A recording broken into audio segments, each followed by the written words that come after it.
저한테는 되게 좌절이 있었던 시점인데 점점 제가 할 게 없는 거예요. 토크 예능에서 많이 이렇게 흐름이 바뀌면서 또 섭외가 오겠지라고 기다렸던 시간이 이제 돌아보니까 1년 반이 지난 거죠.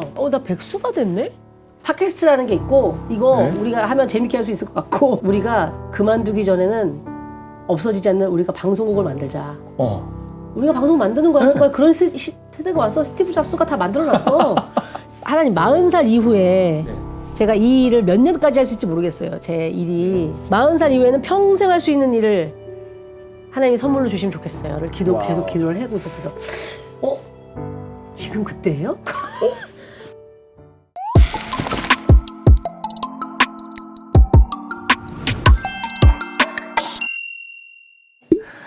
대표님. 네, 안녕하세요. 너무 반갑습니다. 아니, 어떻게 자연스럽다가 슛 들어가니까 되게 어색해지네요. 사실 지금도 네. 벌써 뭐 3개 촬영하고 막 피곤하실 텐데. 괜찮아요. 이렇게 와주셔서 너무 감사드리고. 아니요. 네. 그리고 사실 뭐 저희 채널 이제 시작해서 사실 보는 사람도 몇 명 없는데. 네, 그래서 왔어요. 감사해요. 그래야 부담 없이 얘기하고 이제.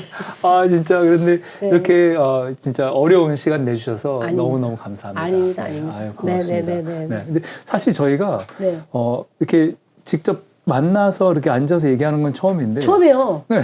근데 또 인연이 또 아예 없진 또 않아요. 그러니까 이게 얼굴을 보고 얘기하는 게 처음이고 제일 처음에 뵙던 거는 수영복을 입고 만났기 때문에 옆에서 그 온천에서 연기가 뿌려서 뭐 누구시라고요? 뭐 그래서 물소리 첨벙첨벙 나고 제가 항준이 친구입니다. 그러세요? 야야 얘들아 항준이 오빠 친구래. 그래가지고 이제 그게 캐나다 밴프에서. 우리 밴프 이래봬도 밴프 핫스프링에서 만난. 핫스프링에서 만났죠. 그렇습니다. 근데 사실 그 전에 또 우리 또 장항준 감독. 맞아요. 그래서 제 고등학교 친구인데 갑자기 전화가 딴 분한테 와가지고 야, 너 방송에서 언급이 됐어? 그러는 거예요. 그래서 그게 뭔데? 그랬더니 시네마운틴에서 맞아요. 장항준 감독이 내 이름을 언급했다고 주변에서 친구들이 많이 연락이 와서 그때부터 제가 시네마운틴을 다 들었는데. 진짜요? 전 세상에 제일 재밌었던 프로그램이거든요. 진짜요? 그래서 한때 제 근육이 막 커졌는데 왜 커졌냐면 그걸 듣다가 보면 운동 계속하고 있는 거야. 진짜? 요거 좀 끝날 때까지 계속 운동해야겠다 해가지고 그거를 듣는 한 3개월 동안 제 몸이 상당히 진짜 지금도 듣고 계세요? 아니 상당히 크시네요. 너무 이게 갖고 제가 항준이 원래 잘 알았지만 시네마운트를 통해서 다시 한번 항준이도 재발견하고 또 작년에는 또 우리 온코런 우리 암생존자들 위한 달리기 대회를 하는데 그때도 직접 오셔서 달리기도 해주시고 맞아요. 또 사실 또 옥시토신 또 소개도 해주시고 그 책은 진짜 보내주셨는데 이게 뭐지 하고 읽었는데 되게 저는 유익하고 너무 좋았어요. 여러 가지 면에서. 감사합니다. 왜냐면 많은 사람들이 이제 저도 마찬가지인데 도파민 중독이란 말이 없던 시절부터 우리는 뭔가에 중독되어서 살다가 조금 더 이제 그걸로부터 이 도파민 자극으로부터 좀 벗어나는 것에 대한 관심이 있던 차에 딱 그 책을 추천해 주셔가지고 또 그래서 재미나게 읽고 또 제가 좀 추천도 하고 그랬습니다. 감사합니다. 하여튼 근데 이렇게 또 직접 만나서 이렇게 얘기를 나누는 거 오늘 또 이렇게 처음이 됐네요. 감사합니다. 맞아요. 저희 채널이 아까도 이름이 너무 어렵다. 여기 잘 읽어볼게요, 제가. Power of Failure Becoming. 이거 뭐 영어 채널인가요? 아니 그러니까 내가 왜 이렇게 했는지. 하면은 큰일 나요. 알겠습니다. 이거 안 봐요. 좀 바꾸려고 좀 준비하고 있습니다. 너무 깁니다. 맞습니다. 근데 이제 실제로 실패가 주는 힘이 있거든요. 그러니까 많은 사람들이 실패는 나쁘다, 안 좋은 거다 생각하지만 실패했다라는 것 자체가 시도했다라는 거의 증거잖아요. 그러니까 시도조차 하지 않았다면 실패할 일도 없었을 텐데 그래서 실패를 많이 했다라는 건 많이 시도했다라는 그런 증거인데 혹시 대표님께서는 실패라는 단어를 생각하면 어떤 느낌 또는 어떤 것들이 떠오르세요? 실패는 사실은 너무 고통스럽죠. 그 실패 안에 있을 때는 너무 고통스러운 것 같고요. 시간이 지나면 진짜 약이 됐구나를 많이 느끼시는 것 같아요. 저도 그랬었고 사람들이 생각보다 내가 실패한 거야?를 대면하기도 어렵고 왜냐면 인정하는 순간 너무 처참해지니까 내가 너무 비참하니까 그리고 내 노력이 정말 아무것도 아닌 게 되어버리는 시간들이 있으니까 그 실패를 마주하기가 되게 어렵지만 그 실패라는 걸 잘 대면하면 사실은 생각하지 못했던 것을 이루고 싶으면 실패가 꼭 필요한 것 같아요. 제가 그렇죠. 보기에는. 네. 네. 그러면 실패라는 게 그럼 성공의 과정일 수도 있겠네요. 그렇죠. 근데 뭐 그거는 사실 백날 책에도 나오고 많은 뭐 성인들도 얘기하고 하지만 느껴보지 않으면 잘 모르는 것 같아요. 네. 본인이 진짜 딱 체감해봐야. 네. 네. 네. 근데 사실 아까도 말씀해 주셨지만 저희 채널이 사실 뭐 거의 뭐 구독자 거의 파워 오브 없는데 페일리어. 그런데 사실 제가 우연한 게 만났을 때 한번 출연해 주세요 했는데 그냥 바로 선뜻 허락해 주셨잖아요. 그 이유가 뭐예요? 너무 신기하게 제가 개인 유튜버를 하고 싶다는 생각을 이제 마음속에 하고 있어요. 전 이제 회사 유튜브를 하고 있으니까 회사 비보TV라는 채널 안에서 제가 뭐 블로그도 찍고 사람들도 만나고 제가 하고 싶었던 걸 하고는 있지만 송은이 개인적으로 송은이가 정말 만약에 유튜버가 된다면 뭘 하고 싶을까에 대한 고민을 많이 했는데 제가 딱 생각해 놓은 제목이 있었거든요. 채널의 제목이 송은이의 실패 박물관. 와우. 실패 박물관을 하고 싶었어요. 실패를 모으는 거예요. 네. 실패를 모으는 실패 박물관을 하고 싶었는데 그런 얘기를 딱 하시길래 어머나 소름 끼쳤다. 그 얘기를 하시길래 그때 근데 영어로 얘기하셔서 알았어요 할게요 그랬는데 그냥 근데 약간 그래 맞아 이런 생각을 나만 할 수 있는 건 아니지 라고 생각하면서 그냥 뭐 오케이 시간 되면 나갈게요 그런 거죠. 근데 왜 실패 아까 박물관이라는 걸 해야겠다고 생각하셨어요? 그 앞에도 얘기했지만 실패를 다루는 책이 많지 않고요. 맞아요. 실패를 교육하지 않아요, 우리는. 네. 그래서 실패는 다 체득하는 거예요. 경험자들만 얘기할 수 있어요. 실패 경험 있는 사람들. 근데 그게 어떤 실패에 대한 경험이나 이런 것들이 녹아져 있는 어떤 만약에 책이 있다면 그런 걸 참 널리 알려서 읽히게 하면 좋겠다라는 생각을 하고 있었고 저도 지나고 나니까 나의 실패가 그냥 머무르지 않는 것이고 그게 엄청난 시간이었다는 걸 나중에 알게 됐어요. 그게 없었다면 오히려 끔찍할 정도로. 실패를 왜 했을까? 지나고 나서 내가 왜 그때 그렇게 뭔가를 내가 생각한 대로 이루지 못했을까 생각하면 결국은 뼈아프게 나의 단점을 대면하게 돼요. 맞아요. 그래서 그게 결국은 되게 가슴 아프니까. 근데 대면하고 나를 인정하면 그리고 되게 해방감이 있어요. 맞아요. 네, 그런 얘기들을 많이 있으실 거라. 그래서 그 실패에 대한 얘기를 그 실패의 고수들이 있을 거란 말이에요. 그런 분들의 얘기 좀 많이 들어보고 싶다는 생각을 하고 있었던 차에 이제 이런 제안을 저한테 하신 거죠. 와우. 근데 사실은 솔직히 실패 얘기 듣기 어려워요. 왜냐면 나부터도 나 실패한 얘기 안 하고 싶거든. 성공한 얘기 하고 싶지. 야, 뭔가 성공한 다음에야 실패한 얘기를 할 수 있어. 그쵸. 그 과정을 겪고 있을 때는 아직 아프고 맞아요. 너무 힘드니까 대면하기 어렵죠. 맞아요.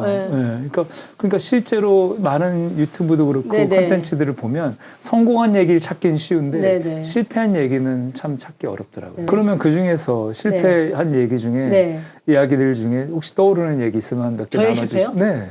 그냥 크고 작은 실패를 계속 했던 것 같아요. 근데 이제 어릴 때는 그 해맑음이 무기잖아요.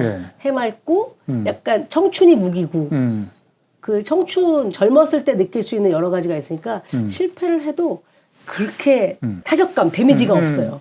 그랬어요? 저는 그랬던 것 같아요. 안 되면 또 하면 되지. 그래서 그게 저한테 큰 실패로 안 다가왔는데 나이가 들고 나서 제가 이제 뭐 방송 일을 한참을 하다가 갑자기 백수가 됐던 그 시점이 저한테는 되게 좌절이 있었던 시점인데 그럴 때 아니면 그 이후에 제가 회사를 하고 이제 올해 딱 11년 차 되는데 회사를 하면서 느꼈던 어떤 그런 제가 선택했던 것들이 이거 정말 똥멍청이 같은 생각을 많이 했구나라고 느꼈을 때 그런 것들이 그때를 복귀하지 않았다면 그 실패가 귀한 것도 몰랐겠지만 그때를 복귀해 보면 내가 왜 그랬는지를 알겠고 또 사람은 또 실수를 반복하는 인간일 수밖에 없지만 그래도 나아지려고 노력하는 면도 있잖아요. 그래서 근데 그게 시작이 인정이었던 것 같아요. 실패 인정. 그래서 실제로 이제 그런 방송에 나오셔서 갑자기 백수가 됐는데 그걸 1년 후에 알았다고 네. 여러 방송에서 말씀하셨어요. 네네. 일이 서서히 사라지고 있다는 걸 어떤 순간 자각하셨고 네. 혹시 그 장면을 좀 구체적으로 좀 설명해 주실 수 있으세요? 그러니까 뭐 연예인들은 네. 저는 이제 데뷔할 때부터 그때는 코미디 프로가 많을 때 되게 네. 운이 좋을 때 태어났댄다. 시작을 해서 한 3-4개 코미디 프로에 막 진짜 바쁘게 움직이고 네. 신인이지만 네. 그렇게 하고 쭉 오다가 그렇게 돼서 2000년 넘어가고 30살 넘어가서 또 다행히 흐름 좋게 제가 예능을 좀 빨리 시작한 편이에요. 그러니까 네. 코미디를 하다가 네. 예능 MC를 네. 자연스럽게 시작하게 됐고 그렇게 해서 방송을 재미나게 하고 있었는데 2013년 네. 요 즈음에 방송의 흐름이 바뀌면서 네. 관찰 예능이라는 게 생기기 시작했어요. 그러니까 자기를 막 이렇게 다 드러내고 네. 내 라이프 스타일, 네네. 내 사는 집도 공개하고 네. 가족들도 같이 네. 나오고 막 이러는데 저는 그게 좀 모르겠어요. 어릴 때부터 짜서 막 이렇게 뭔가 코미디를 하는 게 네. 익숙하고 방송 가서 대본보다 내가 훨씬 더 많은 역할을 할 수 있으면 그게 좋고 이런 방송 하다가 내가 뭘 나를 보여줘? 이게 재밌을까? 그 자신이 없었어요. 네, 저를 네. 보여준다는 자체가. 네. 제가 스스로 이렇게 재밌는 사람이라는 생각도 안 했었기 때문에 그랬고 뭐 가족들과 나올 수 있느냐, 뭐 엄마와 나올 수 있어요. 뭐 이러는데 우리 식구들도 그걸 그렇게 좋아하는 편도 아니었어요. 그러니까 그런 거는 제가 죄송하다고 했는데 이제 방송의 흐름이 그렇게 가면서 제가 이제 나갈 수 있는 방송이 점점 줄어든 거죠. 그러니까 그런 쪽에 섭외가 요청은 오셨던 거예요? 왔지만 제가 선택을 하지 않았던 거고 그 흐름을 타지 않은 거예요, 제가. 네. 그랬고 어느 순간부터 가족 예능 막 많으면서 뭐 네. 결혼하고 네. 남편 부부 나오고 막 또 애들. 그러니까 난 결혼도 안 했고 아. 그렇다고 가족도 공개할 수 없고 그렇다고 내 라이프 스타일을 보여주는 것도 나는 좀 부끄럽고 하니까 점점 제가 할 게 없는 거예요. 이게 토크 예능에서 많이 이렇게 흐름이 바뀌면서 네. 버라이어티 예능이 이제 그런 거를 찾으니까 그래도 그런 예능만 만들진 않으니까 네네. 뭐 또 섭외가 오겠지라고 기다렸던 시간이 이제 돌아보니까 1년 반이 지난 거죠. 그 1년 반 동안 거의 없었어요. 섭외가 한 건도 없었다라는 걸 1년 반이 지나고 나서 알았어요. 어떻게 그러면 수입은 그 동안에 어떻게? 벌어놓은 거가 있으니까 이제 네. 뭐 이렇게 벌어놓은 걸로 그냥 하고 또 들어오겠지 하고 가끔 가다 행사 같은 건 하고 뭐 네네네. 이렇게 하니까 그냥 크게 내가 백수가 됐구나를 못 느꼈던 것 같아요. 아. 그러다가 이거 이렇게까지? 네. 한 달 지나고서는 뭐 한 달. 우리는 왜냐면 개편이라는 걸 겪으니까 네네. 개편 때 심하게 좀 뭐 하던 프로가 갑자기 없어져서 네네. 그런 적들이 또 간간히 있기도 했었어요. 그 사이사이에. 네네. 네. 그 개편의 바람을 맞았다 이번에 막 이러면 또 없어졌다 이러고 했는데 이렇게까지 아무 섭외가 없었던 적은 없었던 거죠. 그래서 그건 이제 1년 반 있다가 느낀 거고 제가 좀 그런 거 좀 둔감하기도 했고 그래서 그때 알게 된 거예요. 백수가 나 백수가 됐네? 그때 기분이 어떠셨어요?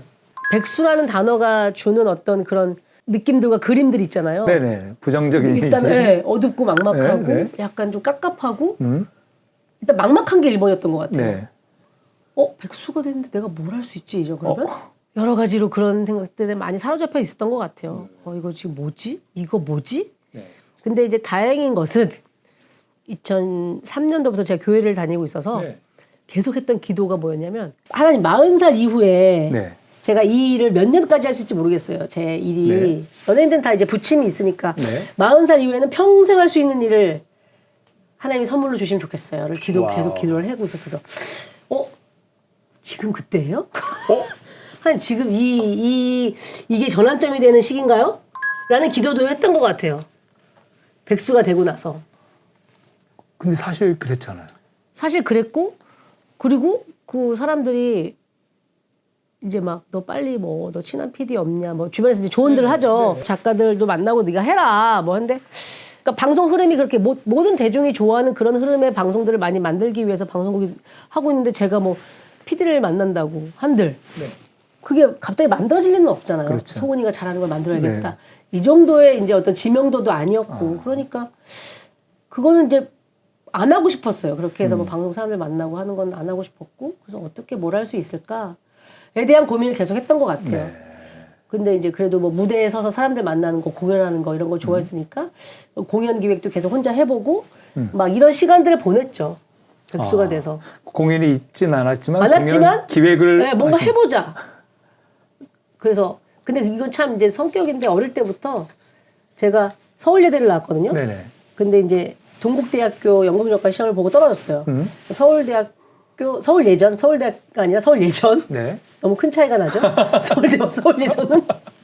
근데 서울예전에 시험을 보고 발표 나기 전에 생각했죠. 만약에 떨어지면 나는 장사다. 뭐 막연하게 재수는 없다 내 인생에. 사업을 그때부터? 네, 그냥 그때 막연하게 장사인데 나는 크게는 못하고 돈을 조금 엄마나 아빠한테 땡겨서 양말 장사를 해야 되겠다. 우와. 그 생각을 했어요. 그래요? 네.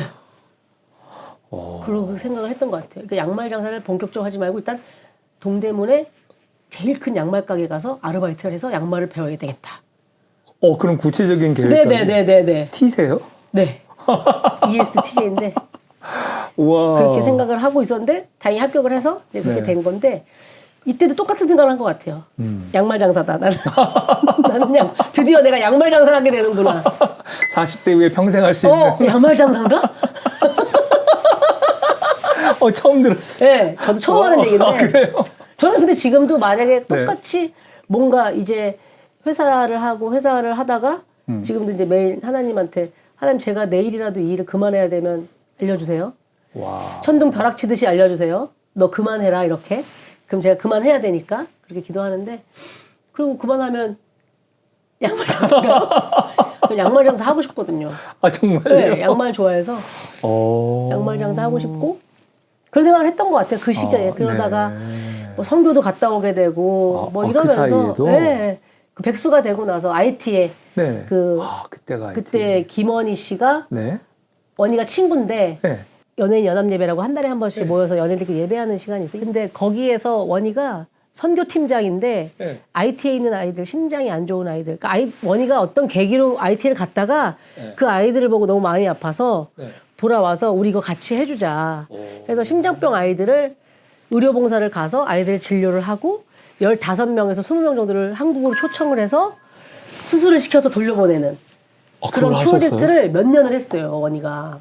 대단하시네. 네, 대단한 친구죠. 참 멋진 친구예요. 그래서 그때 같이 이제 그 의료봉사팀에 껴서 가는 선교팀에 너도 가지 않을래? 뭐 이랬고 가고는 싶은데 선뜻 뭐 그래 나 이런 거 안 가봤는데 하는 마음도 있었고 우리는 항상 이렇게 그게 한 열흘의 일정을 빼야 되니까 네네. 그 사이에 섭외가 오면 어떡하지? 한쪽으로 막 그런 마음도 있었는데 아니야 이거 뭐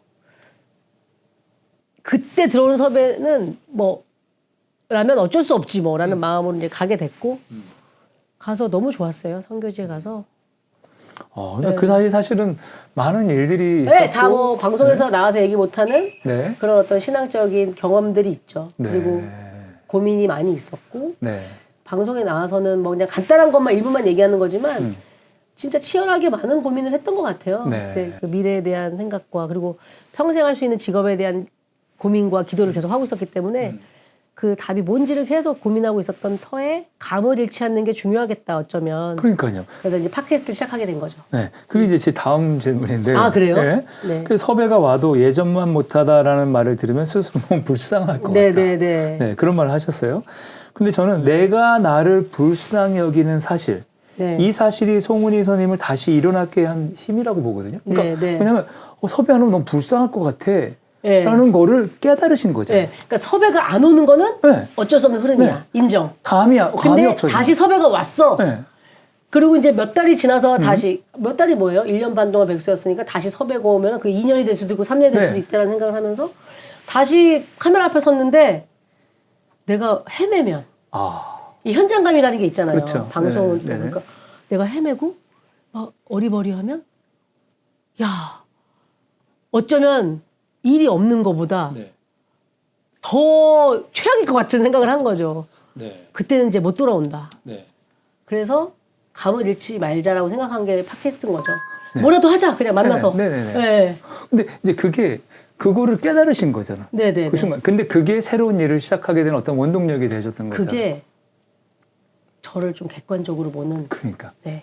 저는 이제 참 좋은 습관이라고 생각하는데 부감으로 저를 좀 자주 봐요. 뭘로요? 부감, 그러니까 카메라 부감이라고 하는데 감독님 부감. 아시겠지만 위에서 이렇게 네. 지금은 드론이 아. 그 역할을 많이 하는데 얘네는 지미집이라고 이렇게 크레인 달린 카메라가 네. 이렇게 쭉 네네. 보면 이렇게 위에서 쭉 보는 거 이제 부감 카메라고 하는데 네. 그럼 이렇게 있는 상태에서 부감으로 보면 좀 객관적으로 보이잖아요. 네. 이렇게 하면 여기만 보이지만 네. 아 나는 건너편에 앉아 있는 사람이고 여기에 카메라가 이렇게 있고 네. 예, 저 너머에 녹화를 마쳤지만 가지 않는 아. 이지선이 앉아 있고 뭐 이런 게 느껴지면 조금은 나를 객관화하는데 도움이 되는 것 같아요. 네. 아. 그래서 좀 저를 객관화하는 거를 자주 하면 좀 재미도 있고, 네. 네, 저 혼자 이제 속으로 해보면서 이제 재밌는 어떤 그런 요소들인데 네. 그런 걸 좀 많이 해서 좀 객관화는 잘 되어 있었던 것 같아요. 네. 제 위치나 네. 포지션에 대해서 네. 그리고 지금 내가 어떻게 하고 있는지에 대해서 좀 객관적으로 보는 거죠. 네. 네. 아, 그러니까 그 순간 본인이 어떻게 보면은 섭외가 왔을 때 내 감이 네. 떨어졌으면 어떡하지 하는 스스로를 불쌍히 여기는 마음과 네네네. 내가 뭔가를 해봐야겠다라는 네네. 마음이 맞아서 시작하시게 된 거잖아요. 네. 그래서 어떤 일을 하셨어요? 그래서 이제 일단 낙원상가 가서 팟캐스트 장비를 샀고요. 김숙을 꼬셨고요. 그때 김숙님은 다른 일을 안 하고 계셨어요? 아 그때 수기도 뭐 네. 한동안 꽁트 너무 잘 나가고 네. 막 하다가 버라이어티 예능에 와서는 수기가 사실 적응을 잘 못했어요. 아. 네. 그래서 개콘하고 뭐 우차싸고 네. 할 때 너무 잘했는데 버라이어티 예능에 이렇게 와서는 잘 적응을 못하다가 네. 어떤 예능에 섭외가 수기도 됐는데 네. 포스터까지 다 찍었는데 촬영 전날 죄송한데 그러니까 쉽게 말하면 너 내일 나오지 마세요. 오케이. 거예요. 네. 되게 민망하잖아요. 그죠. 그래서 그 얘기를 듣고서 좀 열이 받기도 했고 나도 안 써주더니 수기도 그래? 뭐 이러면서 이제 막 열이 받은 거죠. 그래서 수기랑 이제 같이 그때 이제 제가 야 팟캐스트라는 게 있고 이거 네. 우리가 하면 재밌게 할 수 있을 것 같고 네. 무슨 막연한 생각인지 모르지만 네. 우리가 그만두기 전에는 없어지지 않는 우리가 방송국을 만들자. 우리가 방송 만드는 거야. 순간 그런 세대가 왔어. 스티브 잡스가 다 만들어놨어. 이거 하면 돼 그냥 우리가. 네. 그래서 시작한 게 이제 팟캐스트. 그러니까. 근데 그게 상당히 앞서가신 거예요. 네, 2014년에 시작했으니까 14년 말에 15년 말. 네. 그러니까 다른 사람들이 거의 시작하시기 전에. 맞아요. 네. 네. 와. 그러니까 그거를 시작하게 된 거는 스스로에 대한 좀 연민과 네, 뭐 그런 것도 있었고 실행감도 무서움도 있었지만 있었고 분노감도 있었잖아요. 분노도 있었고. 네. 근데 그런 모든 것들을 저는 부정하지 않고 제가 다 그냥 대면했던 것 같아요. 직면하고. 그래서 나를 좀 내 능력이 이거밖에 안 되는데 어떡해. 나 어차피 결혼 안 했고 그다음에 나 예능에 나가서 나를 보여주는 게 아직은 어설프고 못하고 내가 잘하는 분이 아니니까 그거 인정했고 아 내가 잘해왔던 것과는 이제 예능 판도가 많이 바뀌었구나. 내가 잘할 수 있는 장르를 사람들이 이제 안 하는구나. 그걸 이제 인정하기 시작했고 나의 쓰임이 그렇다고 거기서 끝나는 건 아니구나도 좀 이제 회복을 한 거죠. 그렇게. 네. 그러니까 근데 원래 그렇게 성숙하셨어요? 그러니까 그게 성숙이라고 하면 성숙인데 네. 그게 성숙하려고 한 건 아닌데 조금 그냥 이렇게 문제 해결형이에요. 문제를 좀 해결해야 돼. 이게 문제가 오케이, 있으면 오케이. 거기에서 하루 이틀 울었으면 이제 일어나 이런 스타일이에요. 오케이. 약간 어릴 때도 그랬어요. 네. 그러니까 딱 기업의 CEO 형이셨네 원래. 그래요? 그거 잘 모르겠는데 그냥 아까 ESTJ. 네네. 이 N과 S가 거의 비슷 반반인데 네네네. 뭐 그런 비슷한 형이라고 하더라고요. 네. 알겠죠. 근데 그 덕분에 사실 그 프로그램이 시작됐고. 그렇죠. 그리고 사실 엄청나게 많은 사람들의 사랑을 받았잖아요. 너무 잘 됐어요. 네. 너무 잘 됐고 그래서 이게 무슨 일이지 싶을 정도로 잘 됐는데 저는 근데 그게 있어요. 그러니까 팟캐스트 1회차를 내보낼 때 3번에 걸쳐 녹화를 했어요. 네. 그러니까 똑같은 처음엔 내용을? 숙이랑 맨날 앉아서 떠드는 게 너무 재미있었고 네. 유쾌하니까 이걸 잘 담아서 나가면 되겠지 했는데 생각보다 재미가 없는 거예요. 그래요? 막상 또 찍으니까. 네, 근데 그것도 저도 객관화가 잘 되어 있기 때문에 가능했던 것 같아요. 야 이거 우리가 했던 거 재미없는데? 해서 거기서 한 번 다시 하고 3번 해서 재밌는 것만 붙여서 한 해가 나간 거예요. 네. 이거 지난번 떴던 거에 약간 이런 방향성은 재미가 없으니까 이건 날리고 이걸 다시 한번 떠보자 해서 이제 우리끼리 파일럿을 계속 한 거죠. 네. 쉽게 말하면. 네. 그래서 재밌다고 느껴졌을 때 포맷을 잡고 그거 이제 1회부터 해서 요 포맷으로 계속 가자 이렇게 해서. 와, 이게 엄청난 기획과 노력형이시네. 네, 왜냐면 제가 만족스럽지 않은데 듣는 네. 사람들이 재밌어 할 리가 없잖아요. 아, 그게 저의 문제인 것 같아. 왜요? 저는 제가 한 건 다 재밌다고 생각하고 스스로 감동받고 다른 사람들 감동 안 받고 혼자 울고 아, 참 이게 근데 되게 좋은 좋은 인사이트. 그래서 그렇게 했던 것 같고 근데 저는 개그맨들은 그게 네. 익숙해요. 네. 짜고 아이디어 내고 네. 그걸 아이디어라고 내냐? 아, 그게 재밌냐? 이게 너무 익숙하죠. 그러니까 네. 까이는 게 두렵지 않고 음. 그래서 야 이거 어때? 했는데 별로 이러면 알았어 오케이. 오. 그게 익숙하고 상처받지 않아요. 저희는. 그래요? 네. 근데 상처 받으시는 분도 있지 않아요? 상처받는 스타일이었다가 이 집단에 오면 개조가 돼서 나와요. 왜냐면 그럴 수 있어요. 그럴 수 있어요. 아니 저희 쪽에 되게 유명한 학자가 있는데 네. 이 학자가 교수도 정말 젊은 나이에 됐어요. 네. 네. 근데 그러니까 연구비를 받아야 연구를 하잖아요. 네. 한 3-4번 냈는데 연구비를 못 받은 거예요. 네. 교수 그만두고 사라졌어요.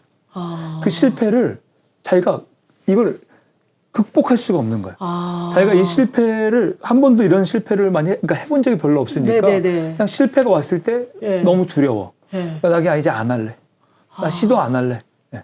이렇게 돼버리는 경우도 근데 있거든요. 교수님들 내가 이런 연구를 할 겁니다라고 해야 오케이가 돼야 연구비가 나오는군요. 그럼요. 근데 내가 연구를 하겠다는 그 목표와 이거가 어떤 학교 쪽에서 통과가 안 된 모양이죠. 그러니까 그게 이제 정부에서 연구비를 정부에서 정부 주는 거예요? 학교 네. 주는 게 아니에요? 네, 그러니까 학교에서도 주는 것도 있지만 대부분 이제 정부 거를 네네. 하는데 그게 이제 신청할 때 몇 번 떨어지면 정말 기분이 안 좋죠. 네, 논문도 그래요. 논문도 막 냈는데 투고했는데 거기 저희는 편지가 rejection letter라고 하거든요. rejection 거절이잖아요. 네네. 저 같은 경우는 13번을 연속으로 받게 됐어요. 오, 그러면서 기록이다. 이거 그냥 나 하지 말까 교수? 네. 나 연구랑 나랑 안 맞나? 네. 네, 하고 되게 우울한 적이 있었어요. 네. 근데 그거를 극복 못하면 그냥 그렇게 가는 거예요. 네. 나 그냥 학생들 연구하지 말고 그냥 진짜요? 강의만 하고 그냥 뭐 그렇게 가야겠다. 근데 제가 말씀드리는 건 근데 실제로 그런 실패들을 네. 아까 그냥 아무것도 아닌 것처럼 이렇게 좀 네. 쳐내고 일어나시고 이게 엄청난 사실은 아유, 능력인 재밌는 거죠. 것만 나가는 거죠. 자식 같은 방송이지만 재미없으면 뭐 과감히 편집을 하는 거죠. 네. 네. 근데 그럼 교수님 그때 뭐였어요? 거절당한 연구가 뭐였어요? 너무 많아가지고. 뭐요? 기억나시는 거 있어요? 그러니까 연구비는 사실은 저희는 네. 10개를 내면 네. 한 8개가 떨어져요. 아. 네.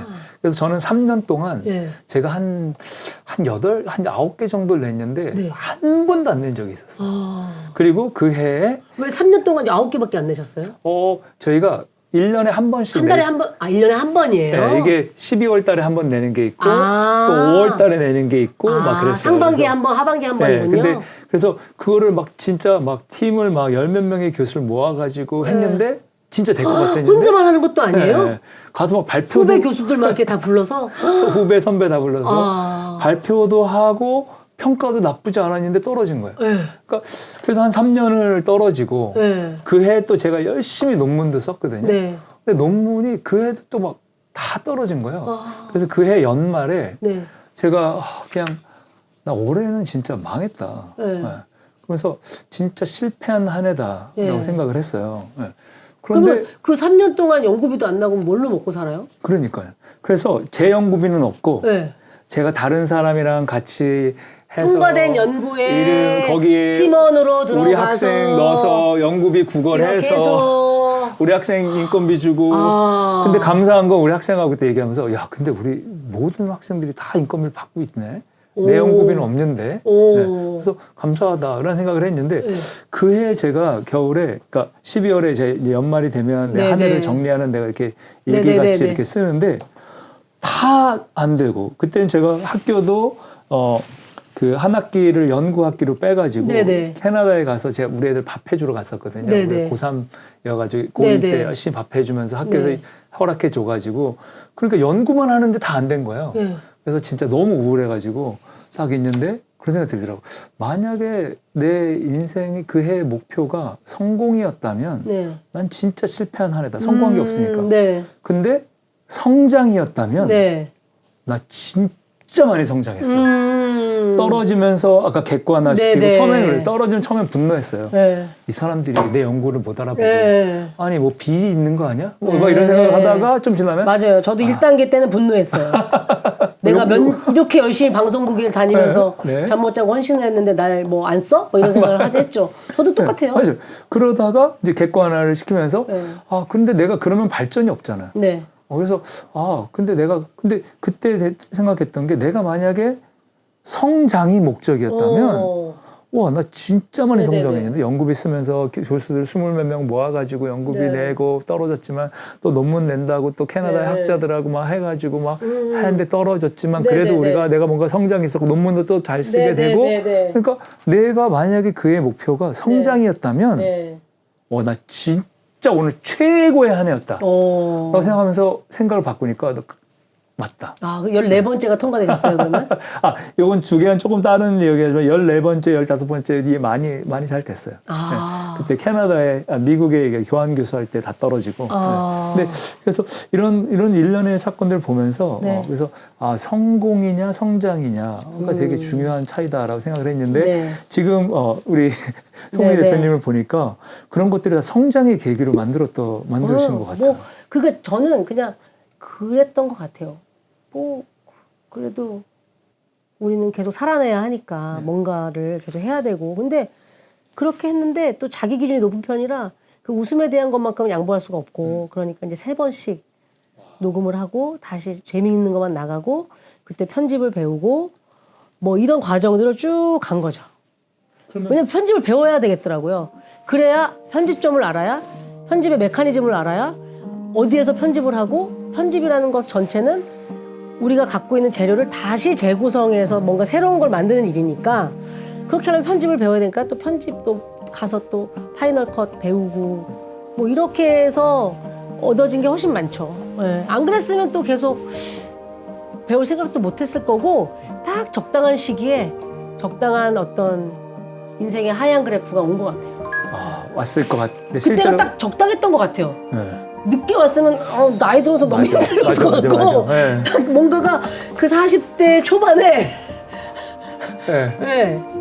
안 그래 그리고 두 번째는 만약에 그 어떤 하향 곡선이 아닌 상승 곡선이 그때도 이어졌다면 엄청 기고만장한 사람이 됐을 것 같아요. 네. 그러다가 한 방에 그러다가 더 꼬꾸라졌겠죠? 그럴 수도 회복이 불가능한 상태로. 네, 그렇게 됐을 수도 있었을 것 같아요. 그러니까 실제로 마흔 넘어 엑셀과 영상 편집을 직접 네. 배우셨다고. 네네. 그래서 적성 검사에서 당신은 사무직이 맞다고 나왔다는 맞아요. 얘기가 들었는데 네. 그래서 그러니까 이게 팟캐스트를 시작하면서 네. 첫 번째 그러니까 시련은 네. 숙이랑 뭐 95년도부터 우정이었는데 네. 2015년에 시작을 했으니까 네. 20년의 우정이 끊어지게 생긴 거야. 너무 안 맞다는 걸 알게 됐어요, 숙이랑. 정말요?